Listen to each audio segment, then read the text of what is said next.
Hi friends, आप सभी कैसे हैं। मैं उम्मीद करता हूं कि आप अच्छे होंगे। आपसे एक बात कहना बहुत ज़रूरी है कि आप लोग सपोर्ट नहीं कर रहे हैं। आप लोग सपोर्ट कीजिए प्लीज़। चैनल को सब्सक्राइब कर लीजिए। अगर आप चैनल पर नए हैं तो चैनल को सब्सक्राइब कर लीजिए। आपको फ्री में जब क्लास मिल रहा है तो चैनल को सब्सक्राइब करने में क्या है, ठीक है। और बार बार बोल रहा हूँ कि आप मेरे पूरे वीडियो को देखिए, आपको कुछ ना कुछ नया जानकारी आपको आवश्यक मिलेगा। तो चलिए, आप लोग थंबनेल जो देखे हुए होंगे कि आज हम लोग क्या क्या पढ़ने वाले हैं। तीसरे वीडियो में हम लोग जो प्रकाश के परावर्तन के नियम तक ले कंप्लीट किए थे। आज उसके परावर्तन के नियम कितने होते हैं वो पढ़ चुके हैं, लेकिन प्रकाश का परावर्तन कितने प्रकार का है यह बाकी था। तो आज के वीडियो में रिकवर करेंगे। दर्पण भी पढ़ेंगे हम लोग इसमें, और दर्पण का उपयोग भी पढ़ेंगे। बस आप वीडियो पर बने रहिए। चुटकियों में आपको याद कराऊंगा, बस आप सिर्फ वीडियो में बने रहिए और देखिए क्या कैसा करना है। चलिए, हमें पहला टॉपिक है कि परावर्तन। परावर्तन कितने प्रकार के होता है। यहां पे क्वेश्चन देखा जाए कि हमसे पूछा गया कि परावर्तन कितने प्रकार का होता है, तो परावर्तन हमेशा याद रखिएगा, परावर्तन हमेशा दो प्रकार का होता है। और कौन कौन? तो एक होता है नियमित, गौर से नोटबुक आप रखिए, लिखते चलिए, नियमित परावर्तन। नियमित परावर्तन। और दूसरा क्या हो जाएगा? अनियमित परावर्तन। अनियमित परावर्तन। तो आप जान गए ना परावर्तन कितने होते हैं।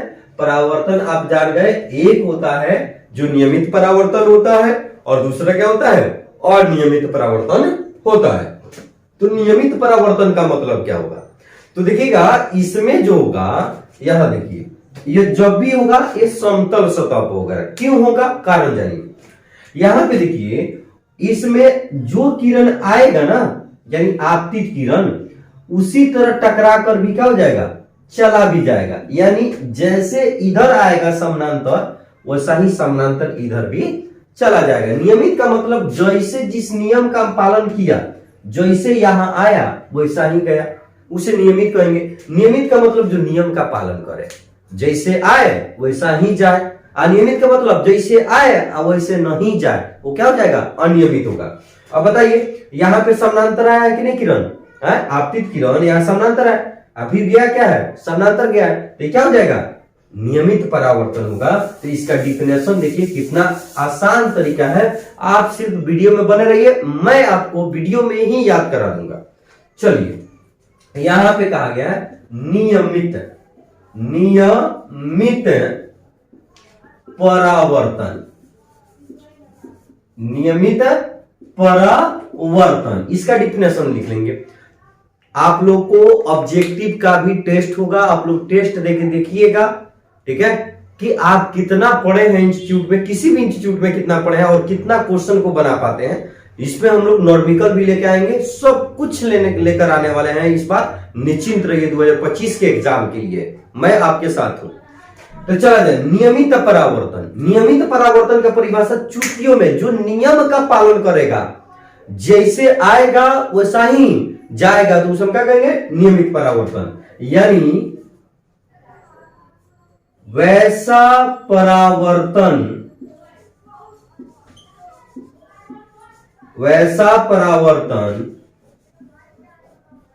जिसमें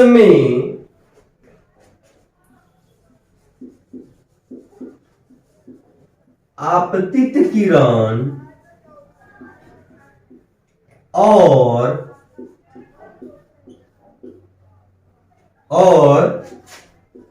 परावर्तित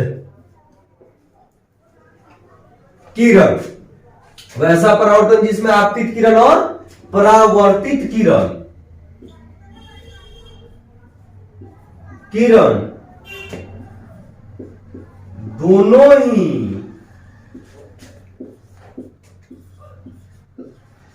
समानांतर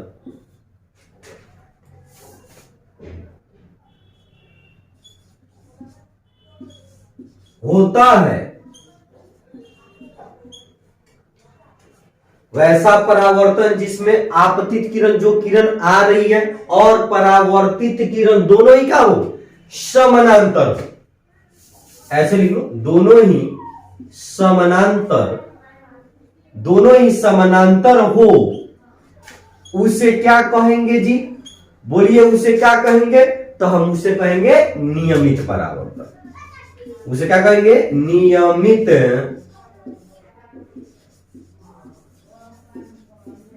उसे नियमित परावर्तन कहते हैं। उसे कौन परावर्तन कहते हैं जी, उसे नियमित परावर्तन कहते हैं।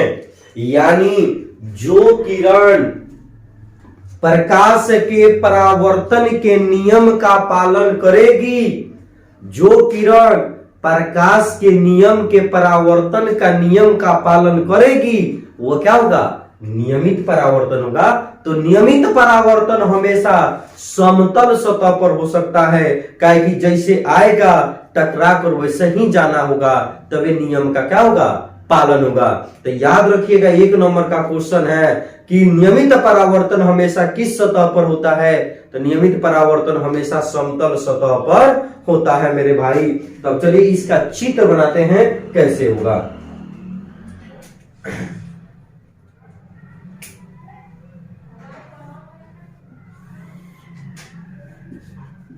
यहां पे हम बना लेंगे एक समतल सतह।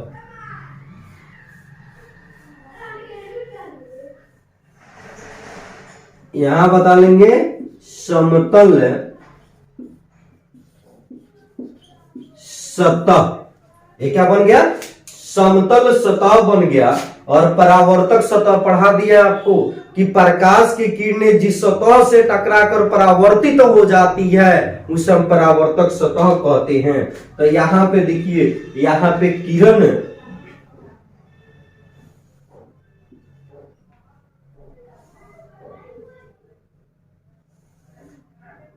देखिए, यहां से क्या आ रहा है जी, किरण, लेकिन यहां से टकराकर फिर क्या हो जाएगा, परावर्तित हो जाएगी। यही किरण यहां से टकराकर क्या हो जाएगी, परावर्तित हो जाएगी। तो उसे हम कहेंगे नियमित परावर्तन। ये कौन परावर्तन होगा जी, नियमित परावर्तन। क्यों, तो देख रहे हैं कि जैसे किरण आई है वैसा ही किरण गई है।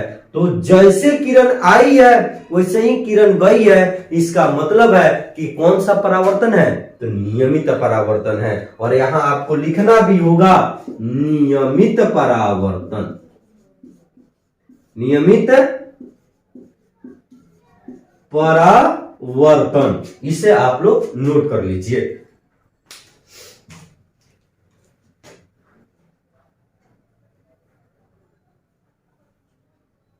चाहे स्क्रीनशॉट ले लीजिए। अच्छा, जब मैं बोल रहा हूं उसी वक्त आप लोग नोट कर लीजिए इसको। चलिए इसे हम मिटाते हैं।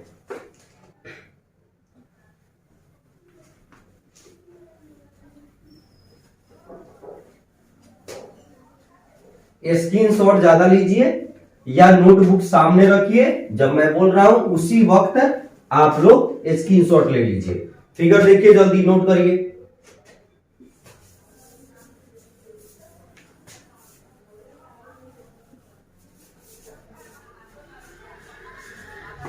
चलिए, नियमित परावर्तन तो पढ़ लिए हैं, तो हम लोग क्या पढ़ेंगे, अनियमित परावर्तन। यानी 2 नंबर, अनियमित परावर्तन। अनियमित परावर्तन, इसे याद करना बहुत सिंपल है। उसमें क्या था कि जो किरण आएगी वो तो समानांतर होगी, लेकिन गई थी तो कभी समानांतर थी। इसका मतलब जैसे आई थी वैसा ही गई थी। लेकिन अनियमित में क्या होता है, थोड़ा देखा जाए, इमेज थोड़ा देखिएगा इसको। अनियमित परावर्तन हमेशा असमतल सतह पर होता है। कौन सतह पर? असमतल सतह पर। यहां पे लिख भी देंगे असमतल सतह। यहां पे क्या लिखेंगे बाबू? असमतल सतह है। ये कौन सतह है बाबू? असमतल सतह है। ये कौन सतह है जी?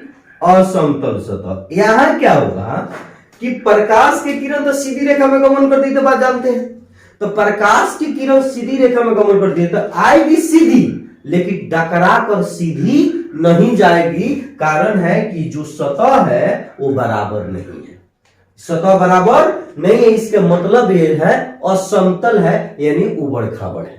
ठीक है, तो यहां तो किरण हम जानते हैं कि प्रकाश की किरण जो होती है वो सीधी रेखा में गमन करती है। इसका मतलब यहां से जो प्रकाश की किरण आएगी वो तो सीधी रेखा में ही आएगी। यहां जो भी प्रकाश की किरण आएगी वो सीधी रेखा में ही आएगी बाबू। तो प्रकाश की जो किरण है वो सीधी रेखा में तो आ रही है, लेकिन यहां से टकराने के बाद वो सीधी रेखा में नहीं जाएगी। क्यों नहीं जाएगी? क्योंकि यह सतह समतल नहीं है। तो इसे ही हम क्या कहते हैं? अनियमित परावर्तन। यहां से टकराकर इधर चली जाएगी, यहां से टकराकर इधर चली जाएगी, और यहां टकराकर इधर चली जाएगी। अब बताइए, आप सोचिए कि कोनो एक किरण मैच खा रहा है, आया तो ठीक है लेकिन गया ठीक है नहीं है, तो इसे हम कौन किरण कहेंगे? कौन परावर्तन कहेंगे? अनियमित परावर्तन। तो याद हो गया ना आपको? यानी वह परावर्तन जिसमें आपतित किरण समानांतर होगी किंतु परावर्तित किरण असमानांतर होगी। कहा गया है जिसमें आपतित किरण समानांतर होगी लेकिन परावर्तित किरण समानांतर नहीं होगी, यानी असमानांतर होगी, उसे हम क्या कहेंगे? अनियमित परावर्तन कहेंगे। और यहां लिखना होगा आपको अनियमित परावर्तन। अनियमित परावर्तन। वीडियो लंबा होगा, पूरा वीडियो को देखिए। अगर आपको एग्जाम में कुछ करना है तो, अगर आपके ऊपर जिम्मेदारी है फैमिली का, परिवार का, पूरे लेकर आपको चलना है कि मुझे अच्छा नंबर लाना है, तो भाई इसे नेसेसरी पढ़ना होगा। ठीक है, तो इसका डिफिनेशन याद कैसे करेंगे? तो डिफिनेशन याद करने का सटीक तरीका है, लिखेंगे वैसा परावर्तन, वैसा परावर्तन, वैसा परावर्तन जिसमें, वैसा परावर्तन एक परावर्तन है जिसमें आपतित किरण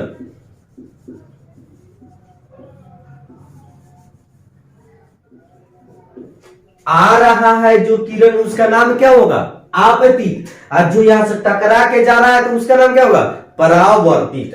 तो वैसा परावर्तन जिसमें आपतित किरण और आपतित किरण क्या है? समानांतर है। आपतित किरण समानांतर हो, आपतित किरण क्या हो? समानांतर हो, किंतु, चल लिखेंगे परंतु, किंतु लिख लीजिए, किंतु परावर्तित किरण, किंतु परावर्तित किरण समानांतर न हो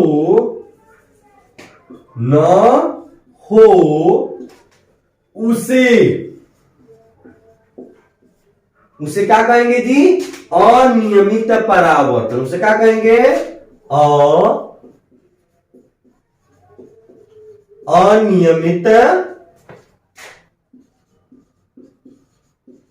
परावर्तन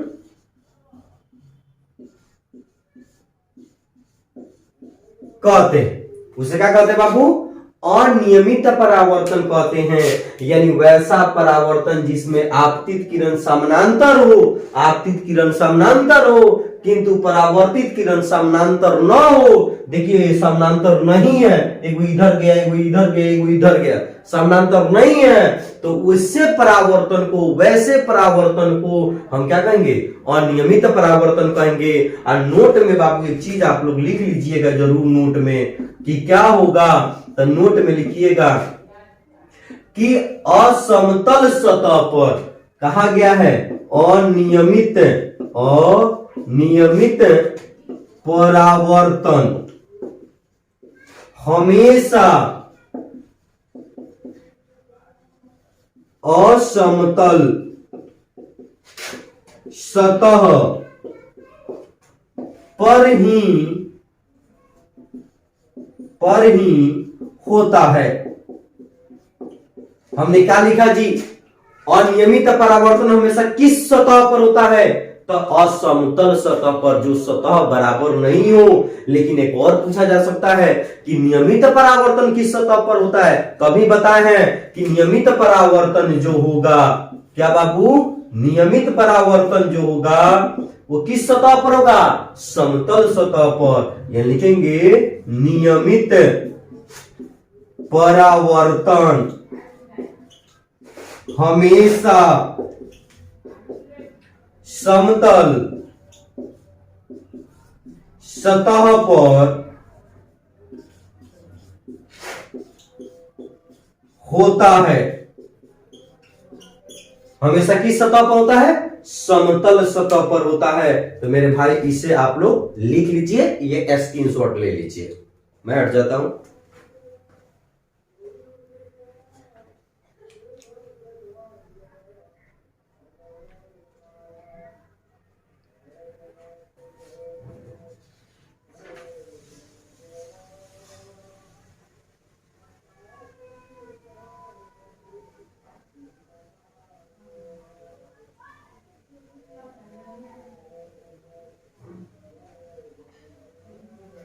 चलिए इसे मिटाते हैं।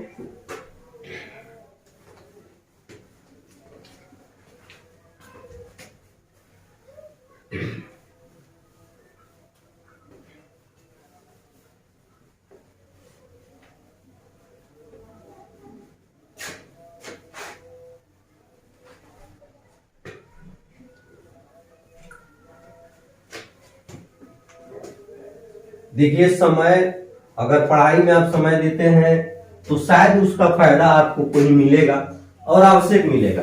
देखिए जहां आप मेहनत करते हैं ना, वहां पे कभी भी भगवान आपके साथ अन्याय नहीं कर सकते, तो मेहनत करना ही पड़ेगा। ठीक है।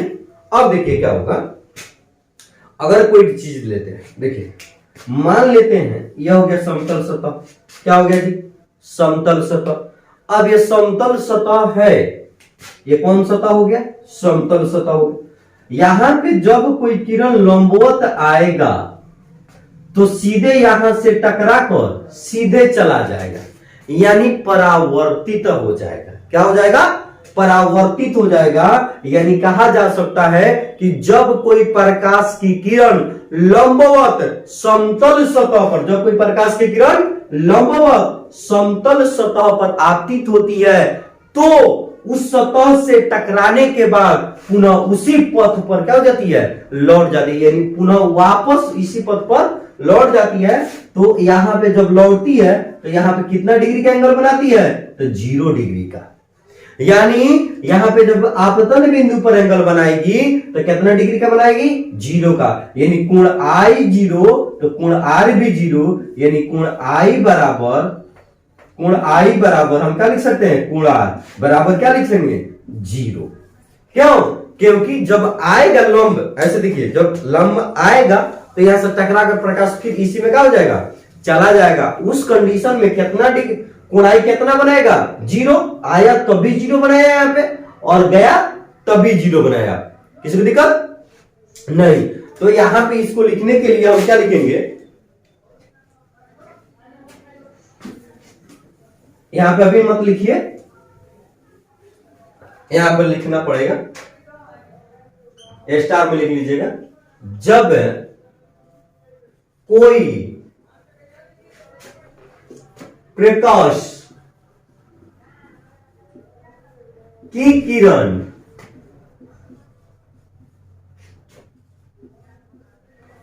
जब कोई प्रकाश की किरण लंबवत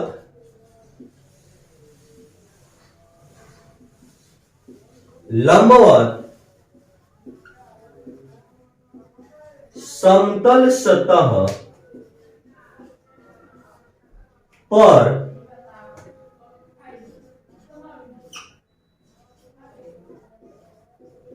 आपतित होती है,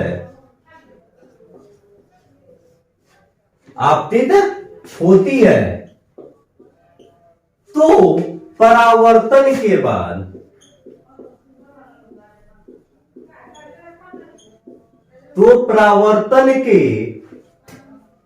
बाद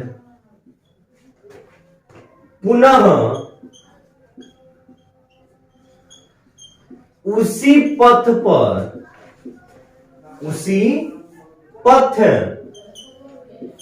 पर लौट जाती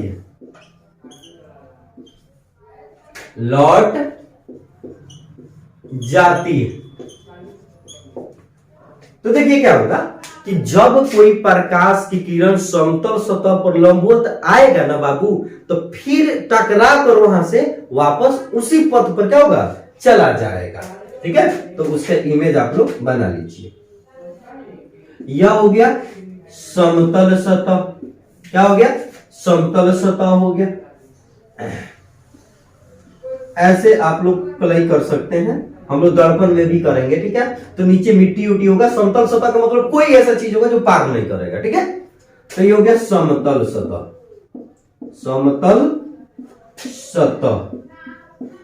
ठीक है, तो जब कोई प्रकाश की किरण लंबवत आएगी तो यहां से टकरा कर पुनः उसी पथ में क्या हो जाएगी, लौट जाएगी, पुनः उसी पथ में लौट जाएगी। तो आएगी तो यानी कोण आई बनाएगी, आ जाएगी तो कोण आर बनाएगी। तो आई तो 0 डिग्री का एंगल बनाएगी, क्या इस बिंदु पर कितना डिग्री का एंगल बनेगा, 0 डिग्री का, और जाएगी भी तो 0 का। तो इसीलिए हम लिखेंगे कोण आई बराबर कोण आर बराबर कथी, 0। चलिए नोट करिए इसको।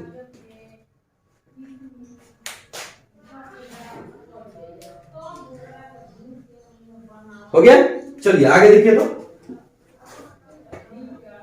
अब देखिए इसको हम क्या पढ़ना है, अब हमें कुछ पढ़ना है बिंब। यानी जब आप लिखेंगे बिंब तो पोस्ट में लिख लेंगे वस्तु, पोस्ट में क्या लेंगे, वस्तु को लिख लेंगे। यानी बिंब हम किसे कहते हैं, वस्तु को कहते हैं। बिंब किसे कहते हैं मेरे भाई, वस्तु को कहते हैं।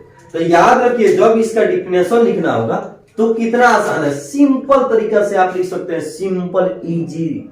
यानी वस्तु के जितना, मान लेते हैं वस्तु हमारा जितना हाइट है, तो वो किसका हाइट है, बिंब का है। तो हम वस्तु हैं तो हमारा हाइट वस्तु का हाइट, यानी मेरा हाइट होगा।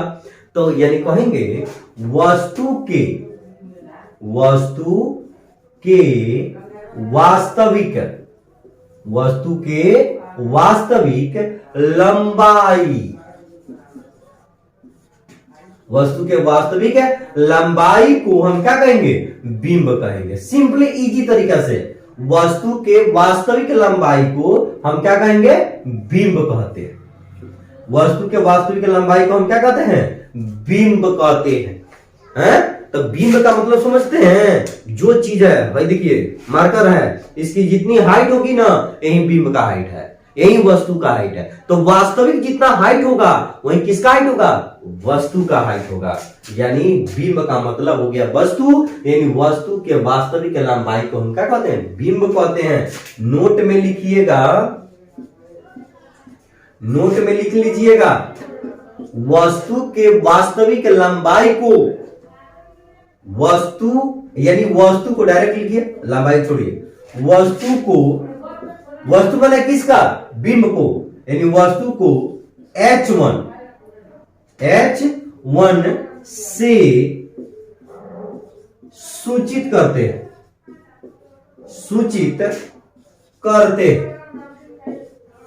क्या करते हैं जी, तो किससे, बिंब को किससे सूचित करते हैं, H1 से। बिंब को किससे सूचित करते हैं, H1 से। किसी को दिक्कत, और प्रतिबिंब नहीं बताएंगे क्योंकि प्रतिबिंब पहले हम लिखा चुके हैं। आप जाके वीडियो देखिए, मेरा वीडियो पहले अपलोड हो चुका है प्रतिबिंब वाला, ठीक है। यानी प्रतिबिंब के ऊंचाई को वो भी लिख लीजिए। जब आप प्रतिबिंब हम पढ़ाए होंगे तो जाके उसको देखिए। अब यानी वस्तु को हम H1 से सूचित करते हैं, वस्तु को H1 से, और प्रतिबिंब के ऊंचाई को, वस्तु के ऊंचाई को सॉरी वस्तु के ऊंचाई लिख दीजिए। वस्तु के ऊंचाई को H1 से, तो प्रतिबिंब के ऊंचाई को प्रतिबिंब की ऊंचाई, प्रतिबिंब की ऊंचाई को H2 से सूचित करते। देखिए कोई बड़ी चीज नहीं है, लेकिन जब हम लोग नॉर्मिकल बनाएंगे तो इसकी जरूरत पड़ेगी, ठीक है। जल्दी नोट कर लीजिए कि हम लोग दर्पण शुरू करें जल्दी।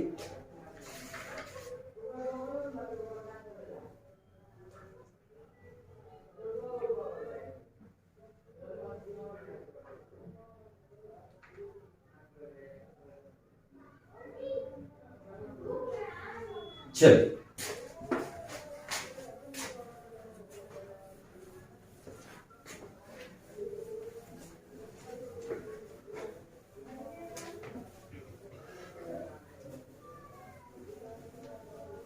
अब देखिए, प्रतिबिंब तो हम पढ़े थे वहां पे, लेकिन अब इसमें पढ़ लेते प्रतिबिंब कितने प्रकार के होते हैं, ठीक है। तो प्रतिबिंब कितने प्रकार के होते हैं? 2 प्रकार के होते हैं। कितने प्रकार के? 2 प्रकार के। एक वास्तविक प्रतिबिंब होता है और एक काल्पनिक प्रतिबिंब होता है। क्या होता है जी? एक वास्तविक प्रतिबिंब होता है और एक काल्पनिक प्रतिबिंब होता है। तो लिखेंगे प्रतिबिंब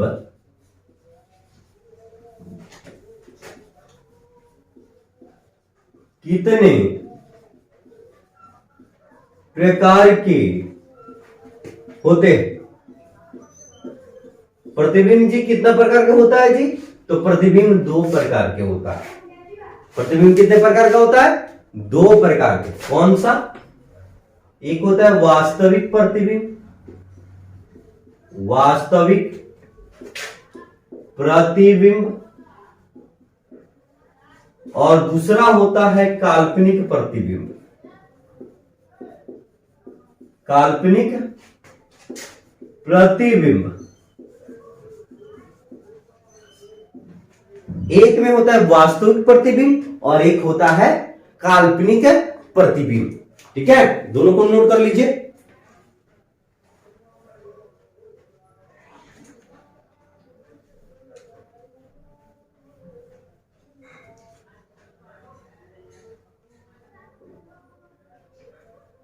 ओके, दोनों को पहले समझिए, वास्तविक प्रतिबिंब क्या है और काल्पनिक प्रतिबिंब क्या है। देखिए, जब कोई किरण, अगर मान लेते हैं कि यही कोनो वस्तु है, ठीक है, तो यहां से एक ऐसे किरण आ रही है और यहां से एक ऐसे किरण आ रही है, तो ये दोनों वास्तव में कट गया, यानी हमने कोई नहीं कटाया, ये वास्तव में कटा। तो जब वास्तव में कटेगा, जब वास्तव में क्या होगा? कटेगा, तो हम उसे क्या कहेंगे? वास्तविक प्रतिबिंब कहेंगे। लेकिन जब कोई किरण है और ऐसे ऐसे किरण आ रही है, जब वह कोई वस्तु है और वहां से ऐसे ऐसे किरण आ रही है, मिलती हुई प्रतीत हो रही है, ये वास्तव में मिलती है, मिलती हुई प्रतीत होती है। मिलती हुई प्रतीत होने का मतलब लग रहा है कि मिल जाएगा, तो उसे हम कौन सा कहेंगे? काल्पनिक कहेंगे। उसे हम क्या कहेंगे? काल्पनिक कहेंगे। तो जो मिलती हुई प्रतीत होगी, अगर इस ऐसे रेखा में होगी तो काल्पनिक होगा, अगर ऐसे रेखा में होगा तो वास्तविक होगा। कंफर्म? जो सीधी लाइन वास्तविक किरण से कट जाए, वास्तविक किरण से कटे, तो हम उसे वास्तविक प्रतिबिंब कह देंगे, और जो ऐसे किरण में कटे यानी मिलती हुई प्रतीत हो, तो हम क्या कहेंगे? काल्पनिक प्रतिबिंब कहेंगे। किसी को दिक्कत? तो चलिए डिफिनेशन।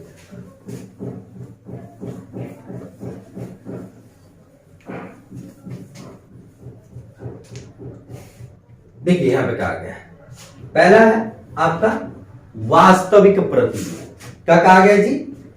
वास्तविक प्रतिबिंब किसे कहेंगे? वास्तविक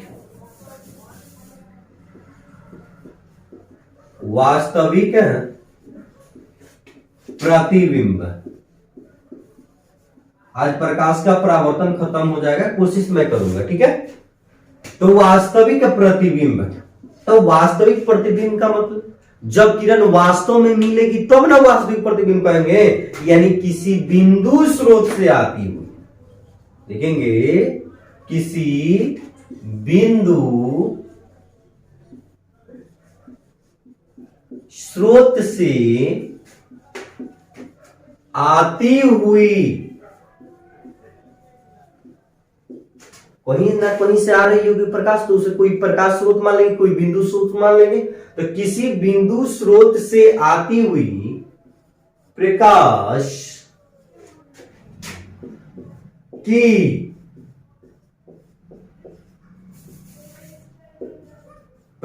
की वायर है ना, बहुत दिक्कत कर रहा है। किसी बिंदु स्रोत से आती हुई प्रकाश की किरणें, ठीक है, किसी बिंदु स्रोत से आती हुई प्रकाश की किरणें दर्पण से,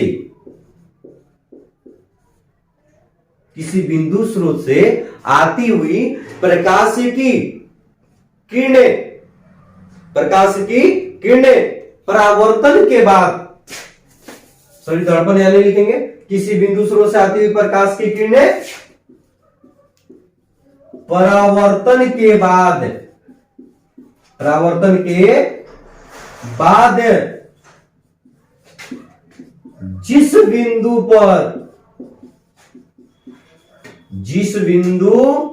पर वास्तव में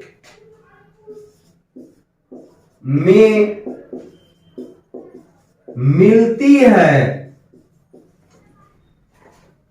उसे वास्तविक प्रतिबिंब कहते हैं। नोटबुक साथ रखिए, लिखते चलिए। यानी किसी बिंदु स्रोत से आती हुई प्रकाश की किरणें परावर्तन के बाद, कहीं तो मिलता होगा परावर्तन के बाद, तो परावर्तन के बाद वास्तव में मिलती है। वास्तव में मिलने का मतलब कि कह रहे हैं कि वस्तु हो गया, तो यहां से प्रकाश की किरण चल रही है, यहां से चल रही है, यहां कट गई, ठीक है, तो वास्तव में ना कट गई, तो जब कट जाएगी, ऐसे किरण में कट गई तो वास्तविक प्रतिबिंब हो जाएगी। लेकिन यही किरण जो है ऐसे कटती, यही किरण जो है ऐसे कटती, तो ये काल्पनिक हो गई, क्या कि मिलती हुई प्रतीत हो रही है। तो वास्तव में मिला है तो वास्तविक प्रतिबिंब बनाएगा, टूटी टूटी रेखा में मिला है तो ये काल्पनिक प्रतिबिंब बनाएगा। तो कंफ्यूज मत होइएगा आज के बाद कि काल्पनिक प्रतिबिंब किसे कहेंगे और वास्तविक प्रतिबिंब किसे कहेंगे। आप लोग को देख के पता चल जाएगा कि काल्पनिक प्रतिबिंब कैसा होगा, ठीक है। तो ये हो गया आपका दूसरा कंडीशन, क्या है? काल्पनिक प्रतिबिंब। क्या है जी? काल्पनिक प्रतिबिंब। काल्पनिक प्रतिबिंब क्या जी होगा? काल्पनिक प्रतिबिंब, यानी किसी बिंदु स्रोत से, क्या लिखेंगे जी? किसी बिंदु स्रोत से आती हुई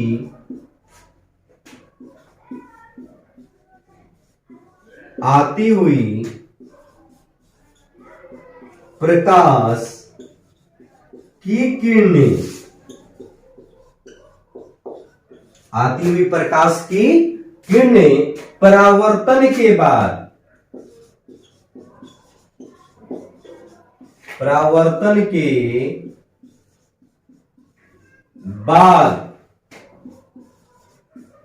जिस बिंदु पर मिलती हुई प्रतीत होती है उसे क्या कहते हैं जी?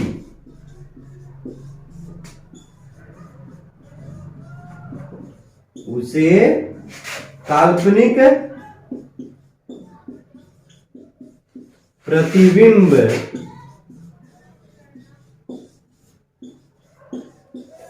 उसे काल्पनिक प्रतिबिंब कहते हैं। उसे क्या कहते हैं जी? काल्पनिक प्रतिबिंब कहते हैं। तो अभी आपको समझ में आ गया कि वास्तविक प्रतिबिंब किसे कहते हैं, काल्पनिक प्रतिबिंब किसे कहते हैं। तो जो वास्तव में मिलेगा उसे वास्तविक प्रतिबिंब, और जिसे मिलाया जाएगा उसे हम क्या कहेंगे? काल्पनिक प्रतिबिंब कहेंगे। ठीक है, तो इसे आप लोग नोट कर लीजिए।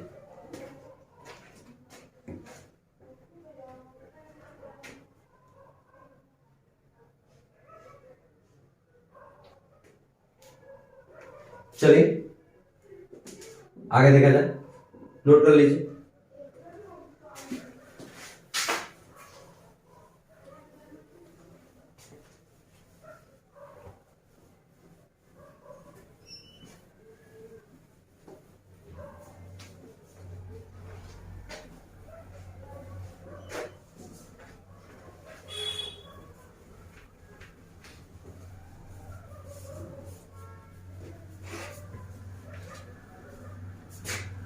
चलिए थोड़ा पानी उन्हें पी लिया जाए।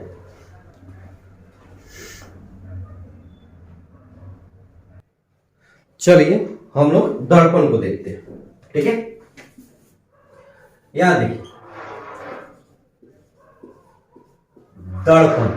दर्पण किसे कहेंगे पहले समझिए, दर्पण होता क्या है। यानी अगर आपके घर में आईना होगा तो देखिएगा आईने के पीछे कलई किया गया होगा। कलई का मतलब पेंट किया गया होगा, कोई कलर होगा। कौन सा कलर होगा अभी बता रहे हैं, घबराइए मत। अब अभी हम लोग पढ़ रहे हैं दर्पण, यानी वह चमकीला या चिकनी सतह। ये क्या होगा? चिकना होता है, क्लीन होता है। आपके घर में जो शीशा होगा देखिएगा उस पर हाथ लगा, क्लीन होगा यानी साफा चिकना होगा। ठीक है, समतल होगा। क्या होगा? समतल होगा। जो प्रकाश तो आएगा इधर से, लेकिन इधर से टकरा कर फिर क्या हो जाएगा? चला जाएगा। जैसे प्रकाश आएगा जितना उतना ही प्रकाश टकरा कर क्या हो जाएगा? चला जाएगा। यानी पूर्ण रूप से क्या कर देगा? परावर्तित कर देगा। पूर्ण रूप से क्या कर देगा? यानी अगर वैसा कोई पदार्थ हो जो प्रकाश जितना आ रहा है उतना भेज दे, ठीक है, तो वैसे पदार्थ को हम क्या कहेंगे? बोलिए, दर्पण कहेंगे। तो इसका डिफिनेशन क्या होगा?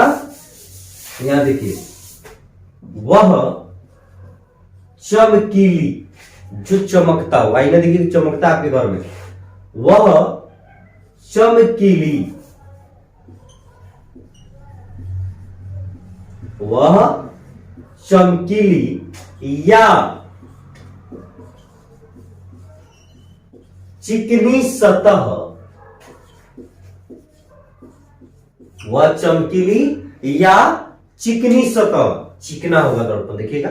वह चमकीली, चमकता भी है और समतल होगा, चिकना होगा। तो वह चमकीली या चिकनी सतह जो प्रकाश को, जो प्रकाश को पूर्णतः परावर्तित कर देता है, वह चमकीली या चिकनी सतह जो प्रकाश को पूर्णतः परावर्तित कर देती है। ध्यान से देखिए, जो प्रकाश को परावर्तित कर देती है उसे हम क्या कहेंगे? बोलिए, पूर्णतः परावर्तित, पूर्णतः परावर्तित, सॉरी,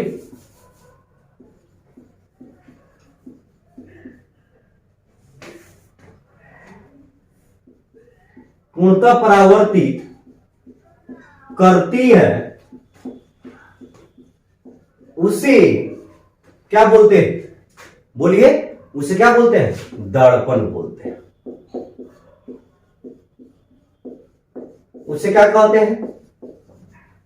दर्पण कहते हैं, यानी वह चमकीली सतह जो प्रकाश को पूर्णतः परावर्तित करती है, चक्कर देती है, तो हम उसे क्या कहते हैं? दर्पण कहते हैं। तो दर्पण का फिगर नोट कर लीजिए।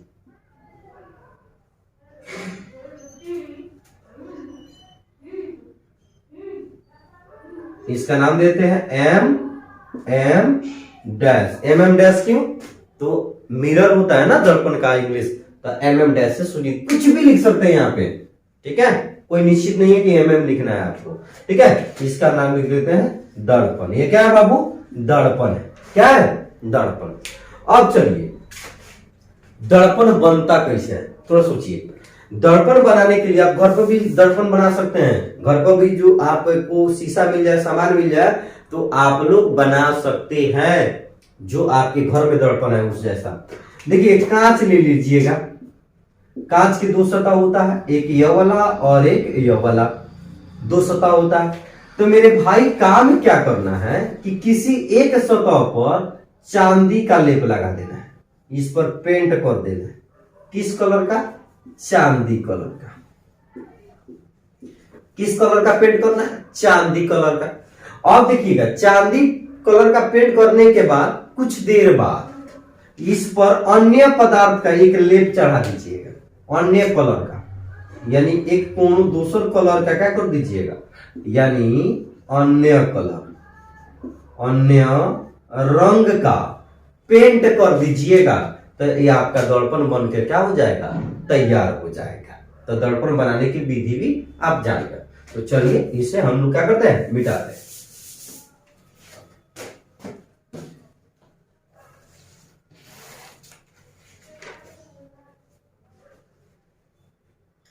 अब देखिए,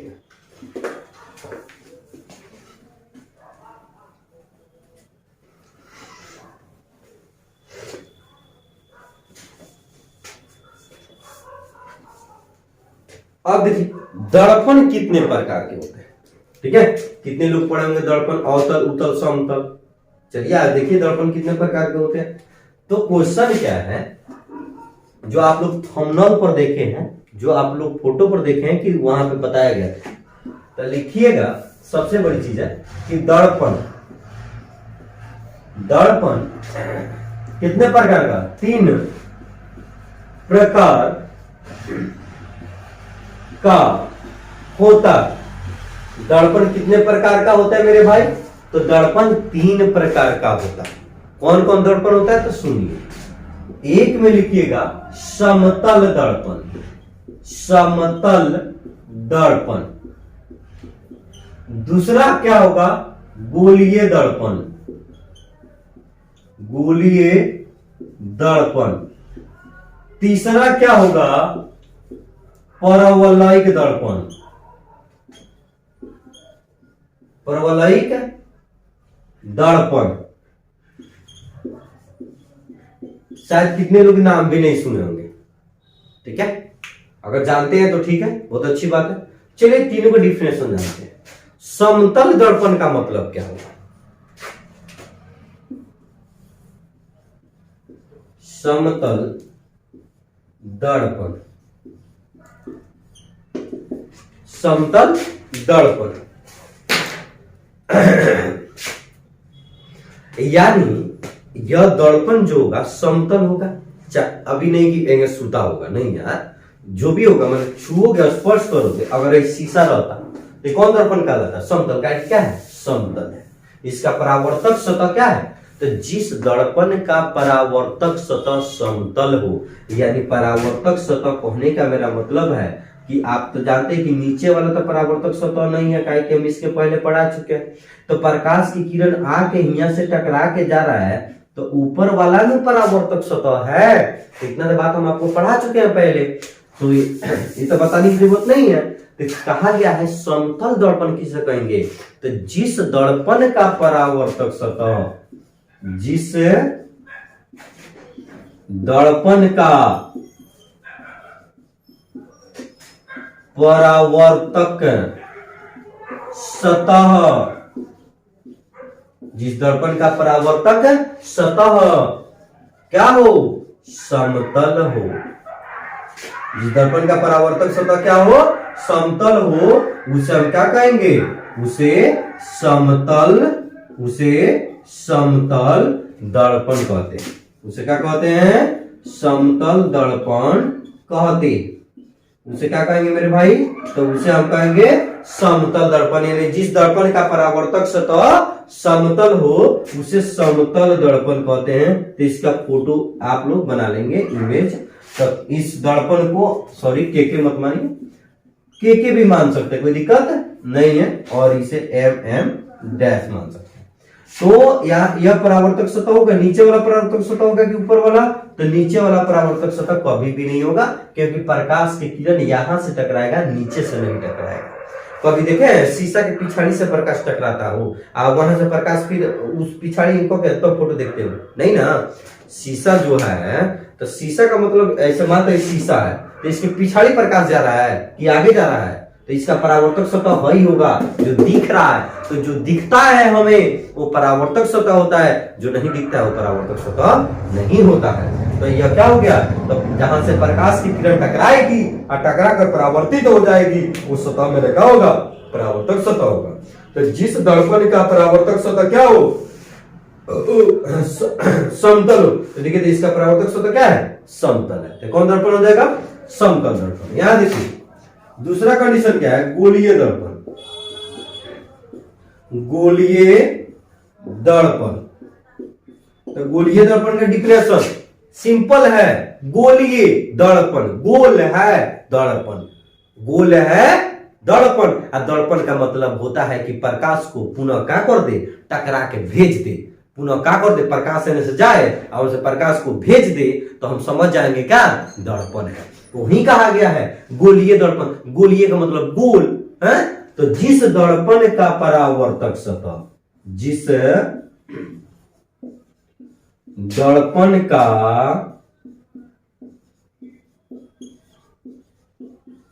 परावर्तक सतह किसी खोखले गोले का एक भाग हो, उसे क्या कहेंगे, गोलीय दर्पण। उसे क्या कहेंगे, गोलीय दर्पण कहेंगे। यानी कहा गया है जिस दर्पण का परावर्तक सतह, देखिए जिस दर्पण का परावर्तक सतह क्या हो, किसी खोखले गोले का भाग हो, माने गोल हो और बीच में क्या हो, खाली हो। ठीक है, उसका इमेज देखिए पहले, किसी खोखले गोले का एक भाग हो, देखिए गोल तो है लेकिन बीच में क्या है, खाली है। इसे हम कलई कर लेंगे।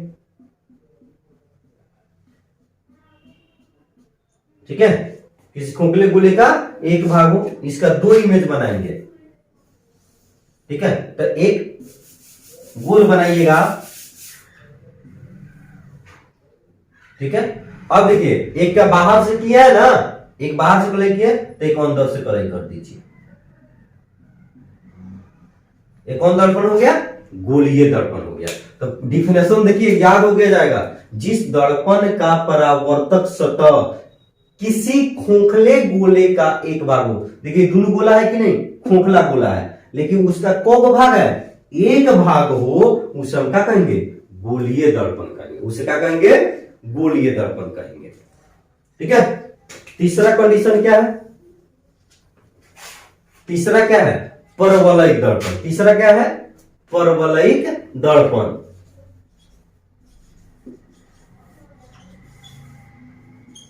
परवलयिक दर्पण, कौन दर्पण, परवलयिक दर्पण। यानी जिस दर्पण का परावर्तक सतह, देखिए जिस दर्पण का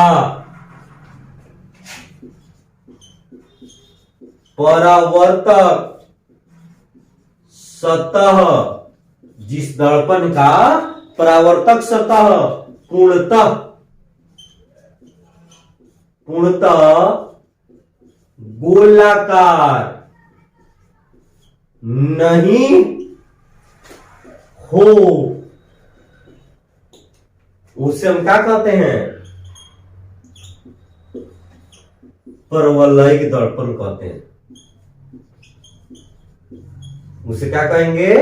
परवलयिक दर्पण कहते हैं। उसे क्या कहेंगे? परवलयिक दर्पण कहेंगे। यानी जिस दर्पण का परावर्तक सतह क्या हो? पूर्णतः गोलाकार नहीं हो, यानी पूर्णतः गोलाकार का मतलब वो पूर्ण गोला नहीं होगा, वैसे दर्पण को हम क्या कहेंगे?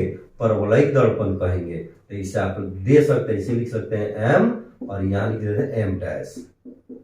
तो इसका परावर्तक सतह जनबे कर रहा है कौन होगा? तो देखिए इसका जो परावर्तक सतह है अंदर वाला वो गोलाकार है नहीं है, तो हम इसे क्या कहेंगे?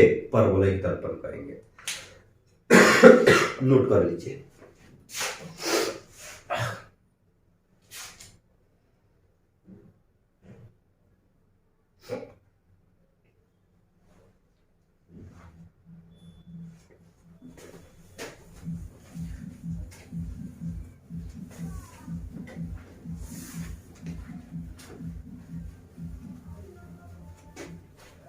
चलिए यहां देखा जाए। अब बात आता है कि गोलीय दर्पण कितने प्रकार का होता है। ठीक है, गोलीय दर्पण कितने प्रकार का होता है?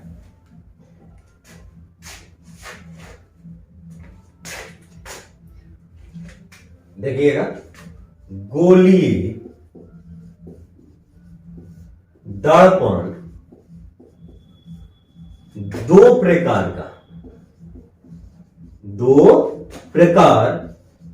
का होता है।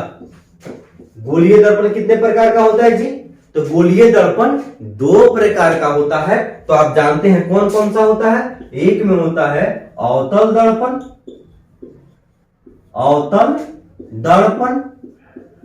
एक होता है उत्तल दर्पण। देखिए एक और, इसका नाम एक और है। ठीक है, इसे बोलते हैं, या इसका नाम है अभिसारी दर्पण। इसे बोलते हैं, दूसरा नाम क्या है? अपसारी।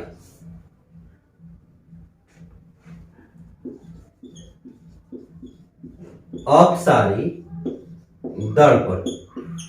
ठीक है, तो अवतल दर्पण का नाम क्या है? अभिसारी दर्पण। अवतल दर्पण का दूसरा नाम अभिसारी, अवतल दर्पण का दूसरा नाम अपसारी। तो अवतल दर्पण किसे कहेंगे? बड़ी बात है कि अवतल दर्पण किसे कहेंगे, समझना है। पहले आप समझिए, पहले देखिए क्या लिखा है, अवतल दर्पण।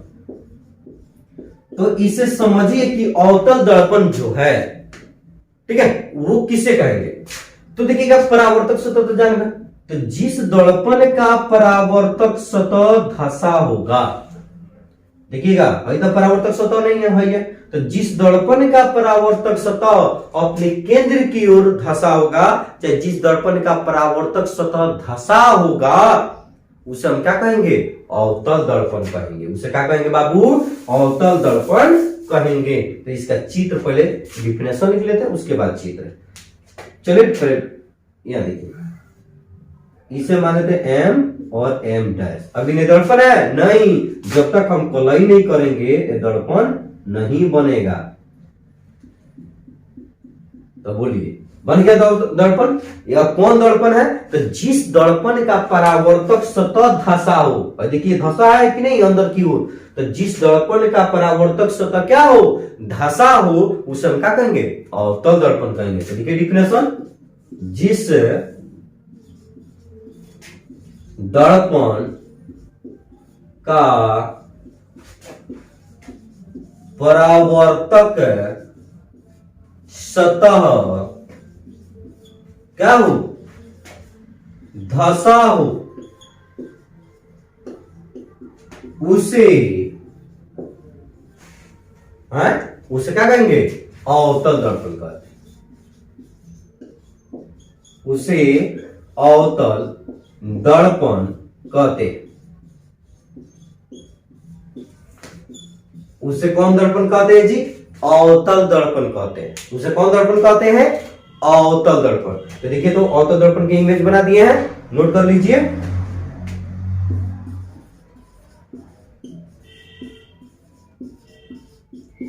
आप लोग बनाइए, हम मार्कर चेंज कर लेते हैं।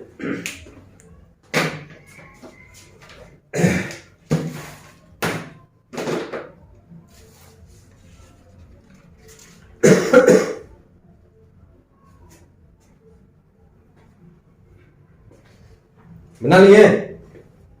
चलिए इसे मिटा दें।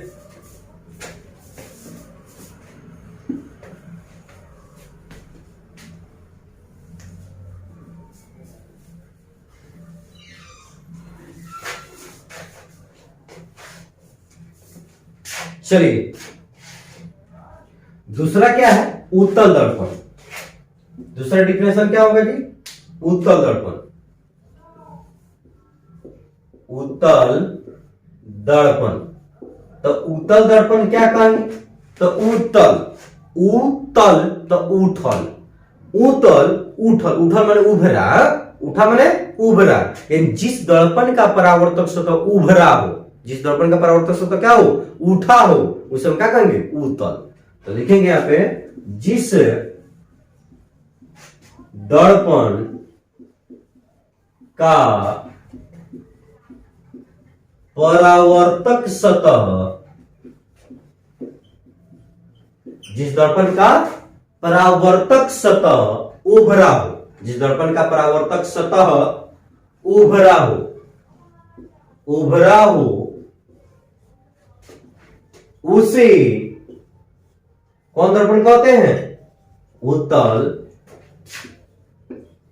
दर्पण कहते हैं। ठीक है, तो इसका इमेज बनाइए। ऐसे होगा उल्टा, और यहां ऐसे कलई करिएगा, अंदर से करिएगा। तो जिस दर्पण का परावर्तक सतह, वही ना परावर्तक सतह है, तो जिस दर्पण का परावर्तक सतह उठा हो, उभरा हो, उसे हम क्या कहेंगे? उत्तल दर्पण कहेंगे। चलिए, इसके बाद वाले में हम लोग इसका प्रयोग पढ़ेंगे। समतल का, अवतल का और उत्तल का प्रयोग कहां कहां होता है, इसमें हम लोग करेंगे। उसका डायरेक्शन भी हम लोग जानेंगे। चलिए नोट कर लीजिए।